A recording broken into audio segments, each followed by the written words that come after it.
안녕하세요. 네, 영어를 잘하려면 이라는 제목으로 여러분을 찾아뵙게 된 영어 선생님입니다. 아, 영어를 잘하기 위해서 제일 먼저 뭘 해야 되느냐라고 저한테 많은 사람들이 묻는데요. 제가 생각하기에는 먼저 한글을 잘하려면 어떻게 하면 좋을까를 한번 생각해 보면 도움이 될 것 같아요. 일단은 한글을 잘하려면 외국인이 한국말을 잘하려면 이왕이면 한국에서 태어나는 게 제일 좋겠죠. 그죠? 왜 그럴까요? 네, 한국어를 많이 듣고 접하고 하다 보면 자동적으로 그 사람이 한국인이 아니라 하더라도 한국어를 유창하게 잘하게 될 겁니다. 우리 한국 사람이 미국에서 태어났다 칩시다. 그런데 미국에서 태어났다고 해서 다 영어를 잘하는 게 아니라 엄마 아빠가 다 한글을 쓰고 주변 코리안 타운이어서 다 한국말을 쓴다면 그 사람은 영어를 못할 거예요. 중요한 건 그 어떤 언어에 얼마나 노출되느냐라는 거거든요. 그러니까 어렸을 때 when young 태어나서 어렸을 때까지 그 유아기라고 할 수 있죠. 그 유아기 동안에 얼마나 그 언어에 노출되느냐가 굉장히 중요해요. 그래서 만약에 어떤 아이가 그 한글과 영어를 동시에 접하게 된 그런 경험이 뭐 초등학교 때까지 유지됐다면 그 아이는 그 앞으로 계속 어떤 언어를 하나만 쓰는 게 아니라 두 언어를 다 골고루 쓴다면 그 아이는 한국인처럼 한국말도 하고 미국인처럼 영어도 하게 될 겁니다. 무슨 얘기를 하고자 하는 거냐면 어렸을 때 우리 인간은 태어날 때부터 이제 그 어떤 언어 시스템을 가지고 태어납니다. 뇌에 언어를 받아들이고 이해하고 구사할 수 있는 능력이 장착돼서 태어나요. 그런데 이 언어 시스템이 문제는 어떤 언어에 접촉이 되느냐라는 겁니다. 언어 노출이 어떤 언어로 노출이 되느냐는 얘기예요. 그래서 언어 노출이 어렸을 때, 이게 이제 어렸을 때입니다. 유아기 때, 노출이 되면, 그 언어 시스템이 장착이 돼요. 그래서, 한글이라는 언어에 노출이 되면 그 사람은 한글 시스템이 갖춰지는 거죠. 당연히 영어를 구사하는 사람은 영어 시스템이 되어 있을 겁니다. 우리가 한국인이 왜 영어를 잘 못하느냐면 한국인은 어렸을 때 이미 그죠? 한글 소프트웨어가 시스템으로 탁 하고 장착이 되는 겁니다. 그래서 한글 소프트웨어가 들어갔는데 자꾸 영어를 하려고 해요. 그러니까 되겠어요, 안 되겠어요? 이 소프트웨어에 돌아가는 그 구조 시스템이 완전히 영어와 다르거든요. 근데 한글 소프트웨어 가지고 영어 소프트웨어를 하려고 하니까 되게 힘들겠죠. 그런데 어떤 아이는 한글 소프트웨어를 장착한 두뇌인데도 영어를 잘 하는 애가 있고 어떤 아이는 영어를 참 잘 못하는 아이가 있어요. 왜 그럴까요? 선생님이 접한 많은 학생들이 어떤 아이는 정말 수업을 몇 달 영어 수업을 좀 들었을 뿐인데 영어를 아주 잘 이해하는 아이가 있습니다. 그래서 중학교 1학년인데도 불구하고 고등학교 뭐 2학년까지 수준은 쉽게 어휘력만 된다면 쉽게 다 이해할 수 있는 그런 학생이 되기도 합니다. 전교 1, 2등 하는 학생들이 간혹 그런 학생들이 있어요. 다 그런 건 아니고. 자, 그러면 전교 1, 2등이 아닌 대부분의 언어 천재를 지금 언어 천재는 아마 우리 선생님의 이 동영상을 그죠? 보겠다고 클릭도 하지 않았을 겁니다. 아마 영어가 잘 되지 않으니까 대부분의 그 사람들에 속하니까 아마 클릭을 했을 거예요. 문제는 뭐냐면 한글 시스템이 돌아가는 그런 소프트웨어와 영어가 굉장히 다르기 때문에 우리가 영어를 배우려면 한글 소프트웨어를 영어 소프트웨어로 영어 프로그램으로 이걸 바꿔줘야 돼요. 그러니까 한글은 어떤 시스템인데 그걸 영어 시스템으로 바꾸면 어떻게 된다라고 하는 언어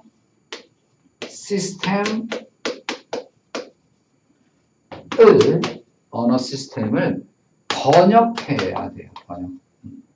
그러니까 사실은 영어를 한글로 번역하는 게 영어 공부가 아니라 사실 시스템을 먼저 영어 시스템은 한글 시스템과 이렇게 다르구나라는 걸 먼저 알아야 돼요.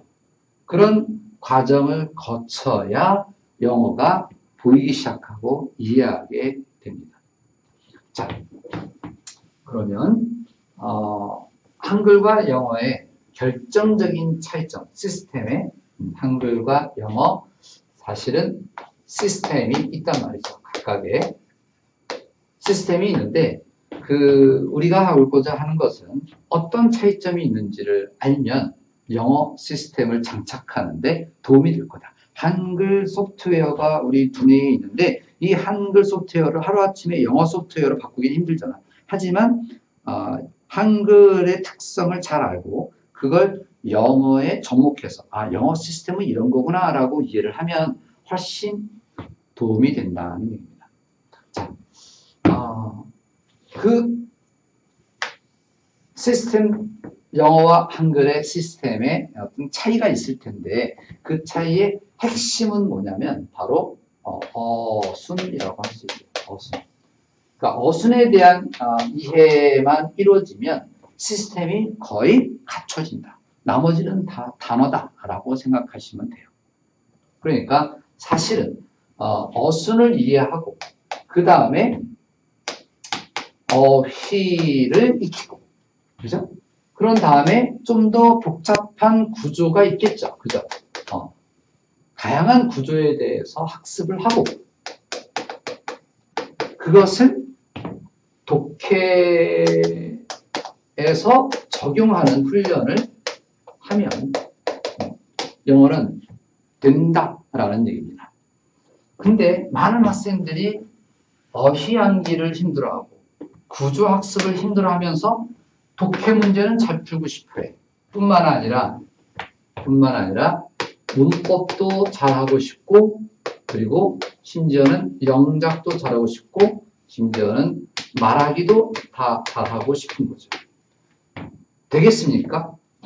갑자기 이런 거 없이 이것만 딱 한다고 하면 안 되겠죠. 당연히 안 됩니다. 이거 되면 이상한 거죠. 그죠?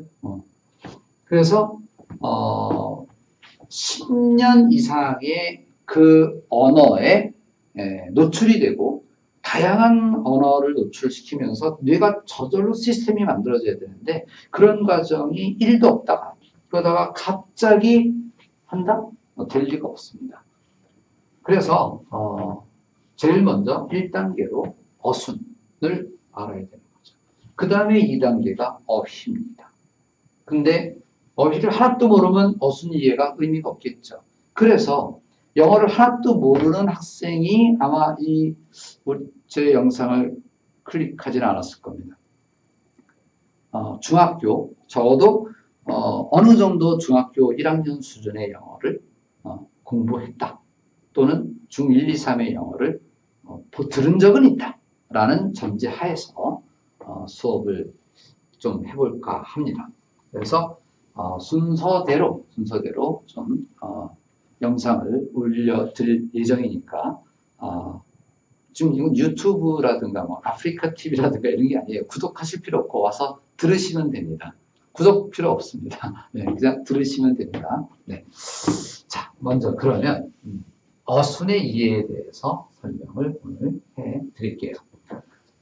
한글과 영어는 어순이 정반대다 이런 말을 많이 들었을 텐데 사실은 정반대는 아닙니다. 정반대가 아니라 어떻게 다른지 잘 보세요. 먼저 한글은 이래요. 어쩌고 저쩌고는 어쩌고 저쩌고 다라고 해요. 자, 그러면 모든 언어가 어떻게 되어 있냐면 문장을 기본으로 해서 이제 이루어지겠죠. 언어의 문장이라고 합시다. 모든 언어의 문장은 두 개의 부분으로 나뉘어져요. 자, 이렇게 두 개의 부분으로 나뉘어져요. 이걸 이끌 표시를 해볼까요? 자, 문장은 어떻게 해야 돼요? 주어와 동사라고 대답하고 싶죠. 좀 더 정확하게 말하면 주어와 동사가 아니라 주어를 포함한 부분을 주부라고 합니다. 주어를 포함한 부분. 그 다음에 동사를 포함한 부분을 동부라고 하지 않고 동사는 사실은 품사 표현이고 주어라고 하는 것이 이제 주어가 성분이거든요. 성분. 이게 지금 무슨 말인지 좀 어려울 수도 있는데 네. 일단 이렇구나 하고 들으세요. 그 다음에 이 동사를 이제 성분으로 표현을 하면 성분으로 얘기하면 뭐라고 얘기하냐면 성분으로 얘기하면 뭐를 뭐라고? 수로라고 해야 돼요. 수로.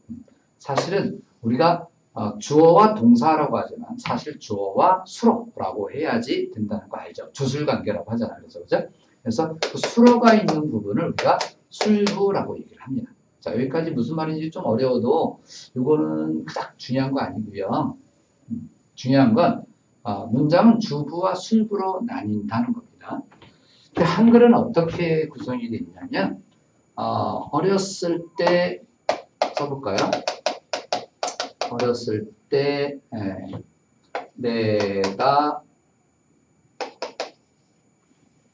좋아했던 그 소녀는 여기까지 왔어요. 자, 아직 여기 다 안 썼는데 일단 여기까지 볼게요. 어렸을 때 내가 좋아했던 그 소녀는 자 됐죠. 자, 여기에서 주어가 뭐일 것 같아요? 여기까지 중에서 주어는 내가도 있고 그 소녀는도 있어서 어떤 게 좋을지 모르겠다라고 하는 학생도 있을 거예요. 어렸을 때 내가 좋아했던 그 소녀는 내가 아니라 내 친구를 사랑했다. 이렇게 해볼까요? 자, 한글입니다. 한글. 전 세계에서 퀴즈. 전 세계에서 수로 동사를 찾기 제일 쉬운 언어가 한국말이에요. 한글이에요. 자, 수로가 어디 있어요? 네, 고민하지 않죠. 바로 여기죠. 그죠? 마침표 바로 앞에 있는 이 동사를 우리가 수로라고 한다는 겁니다. 자, 그리고 주어는 뭐냐? 여기도 주어가 있고, 여기도 주어가 있고, 여기도 주어가 있는데, 문장 전체의 수로의 주어는 하나밖에 없는 거예요. 그래서 찾아보면 사랑했다의 주체자를 찾는 겁니다. 내가 사랑했다가 아니라, 그죠? 그 소녀가 내 친구를 사랑한 거죠. 그 소녀는 이라고 하는 게 주어라는 겁니다. 그죠? 자, 한국말은요, 국어 같은 경우, 비문학, 수능 수준의 글을 보면, 비문학 글이 굉장히 어려워요. 그런데 많은 학생들이 국어가 안 되는 학생들은, 자, 주어가 보니, 문장이 주어가 보니 그러면 정말 못 찾는 학생들이 대부분입니다. 한국말은 수로 찾기가 제일 쉬운 언어고요. 주어 찾기가 어려운 언어예요. 한국말은. 자, 여기까지 한국말에 대한 얘기를 하고 이제 영어 얘기할게요. 기다렸죠? 영어 얘기를 언제 할 거야? 이런 생각 했죠, 그죠? 자, 영어 얘기를 하면 이걸 영어로 표현하고 싶단 말이에요. 이게 가장 기본적인 문장 패턴이라고 생각하시고 보시면 되는데요. 문장은 이렇게 주어가 있는 부분을 우리가 주부라고 하는 거고요. 수로가 있는 부분을 우리가 술부라고 한다는 겁니다. 이렇게 됐을 때 주부는 주어가 포함된 부분이고 술부는 수로가 포함된 부분인데 이게 주부와 술부는 딱 엄밀하게 어떤 언어나 끊어집니다. 그래서 주부는 주부끼리 해석을 해야 되고 술부는 술부끼리 해석을 해야 돼요. 절대로 섞여서는 안 됩니다.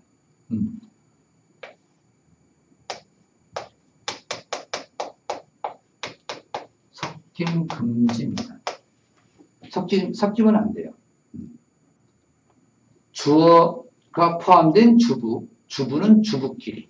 그래서 주부는 주부끼리, 술부는 술부끼리 해석을 해야 되는 겁니다. 어떤 언어나. 자, 그러면 영어 얘기 진짜 들어갈게요, 이제. 영어는 한글과 어떤 차이점이 있냐면, 한글은 수식어 먼저 나오고, 그죠? 주어가 나오죠.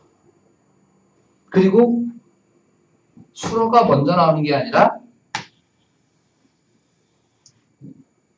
목적어나 보어나 부사.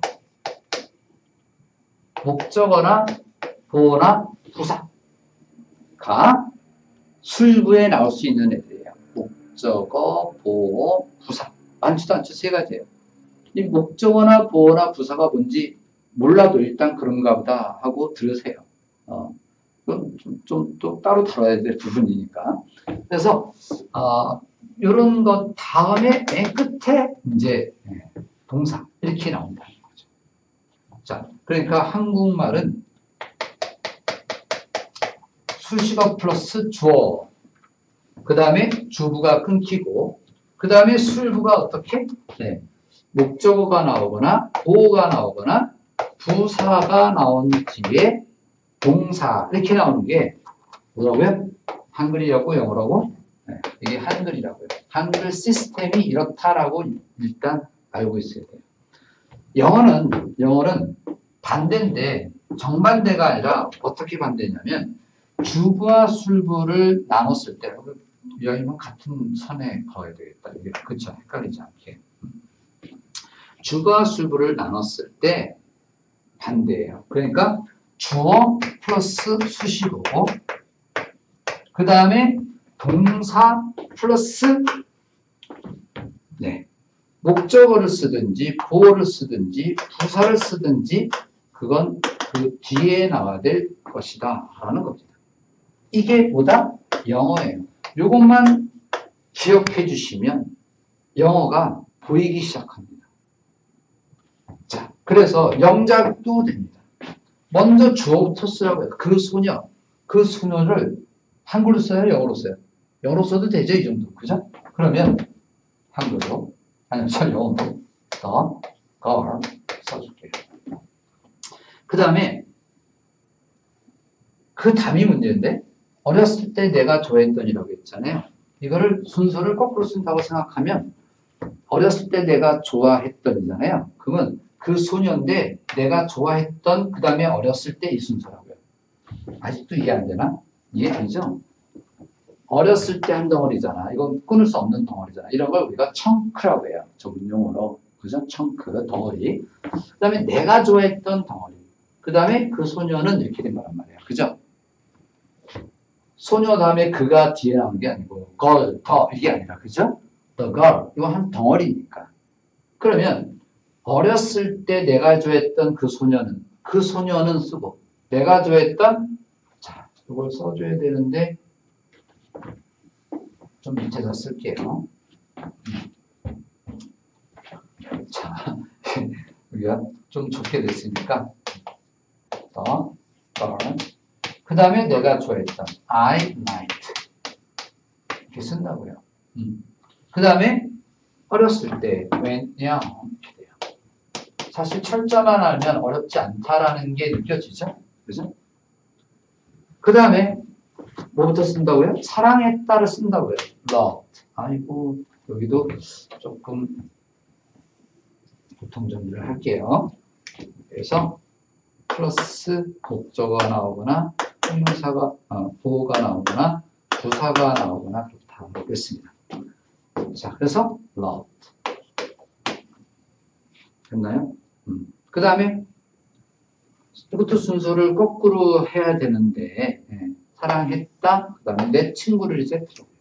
그래서 내 친구를 my friend. 그리고 뭐뭐가 아니라가 쉼표 낫이에요. 그래서 me 이렇게 됩니다. 어때요? 생각보다 쉽죠? 그죠? 자, 이거를 우리가 이 영문을 해석한다고 생각해 보세요. The girl I liked when young. 우리가 해석할 때는 여기까지가 주문에 주부를 찾는 게 굉장히 중요해요. 영어에선 한글은 주어를 찾아줘야 돼요. 수로 동사 끝까지 가봐서 이것의 주어가 뭔지를 알든지 복잡하면 이 정도면 우리가 한국말은 우리 한국 사람 아니까 여기가 주어겠구나 감이 오죠. 그 주어를 찾아서 기준이 되는 거죠. 주어가 기준이에요. 한글은 주어가 기준이에요. 한글은. 그죠? 이게 한글이에요. 그런데 영어는 주어가 기준이 아니라 뭐야? 동사가 기준인 거예요. 동사가 주부와 술부를 나누는 기준이라고요. 기준. 영어는 동사가 기준이에요. 그래서 동사 앞에서 동사 앞은 다 주부. 이게 다 주부. 동사 뒤는 다 술부. 이렇게 된다고요. 주부. 술부. 그래서 해석을 하면 내가 그 소녀인데 얘부터 해석하는 게 아니라 뒤에 어렸을 때 내가 좋아했던 그 소녀는 아이고 싶다. 그죠? 어렸을 때 뒤에서 주어와 수어 사이는 주어를 수식한다라는 공식이 만들어지죠. 주어와 수어 동사 사이의 말은 주어를 수식한다. 다시 어떻게? 말해보세요. 선생님은 이렇게 제스처만 할 테니까. 어떻게? 주어와 수로 동사 사이는 가로쳐서 수식한다고요. 어떻게? 뒤에서 앞으로 그죠? 뒤에서 앞으로 탁 가면 되는 거예요. 그러니까 어렸을 때 내가 좋아했던 그 소녀는 그 다음에 편하게 주부 끝났다 하고 마음 푹 넣고 동사로 오는 겁니다. 좋아했다. 그 다음에 뒤에서부터 앞으로 오는 것도 좋지만 문장이 굉장히 술부가 길어질 때가 많아요. 뒤에서부터 거꾸로 올라오려면 굉장히 힘들 수 있습니다. 요 정도면 내가 아니라 내 친구를 할 수도 있지만 연습상 이게 된다는 걸 느껴야 돼요. 사랑했다 내 친구를 내가 아니라 사랑했다 내 친구를 내가 아니라 이렇게 할 수 있다는 겁니다. 자, 어순에 대해서 좀 이해가 됐나요? 주어와 동사를 기준으로 해서 영어는 우린 한글 시스템에다가 영어 시스템을 넣어야 되잖아요. 그죠? 그러니까 어떻게 됐다는 거예요, 영어는? 동사를 찾아서 동사 앞은 주, 동사 뒤는 주부야. 나 술부야. 그렇지? 동사 앞은 주부, 동사 뒤는 술부. 됐죠? 이때 주부는 주부끼리, 술부는 술부끼리 해석하는데 주부를 해석할 때 어떻게 한다고? 그렇죠. 주어와 동사 사이에 수식어를 뒤에서 앞으로 온다고요. 그죠? 덩어리 이렇게. 그래서 어렸을 때 내가 좋아했던 그 소녀는 이렇게 된다. 그 다음에 술부를 해석할 때는 더 쉬워요. 그냥 좋아했다. 내 친구를 내가 아니라 그 순서대로 나가면 돼요. 이것만 잘 적용하고 물론 예외가 있겠죠. 그때 예외는 학습 요소여서 그때그때 배워야 되고요. 대부분은 이 법칙에 적용이 된단 말이에요. 자, 영어를 잘하는 법. 어떻게 될 것 같습니까? 영어를 잘할 수 있는 방법을 제가 시리즈로 동영상을 계속 올려드리겠습니다. 다음 시간에는 아까 뭐 하기로 했죠? 네, 어휘. 어떻게 하면 어휘를 잘 암기할까? 어휘 암기법에 대해서 설명해 드리겠습니다. 바이, 수고했습니다.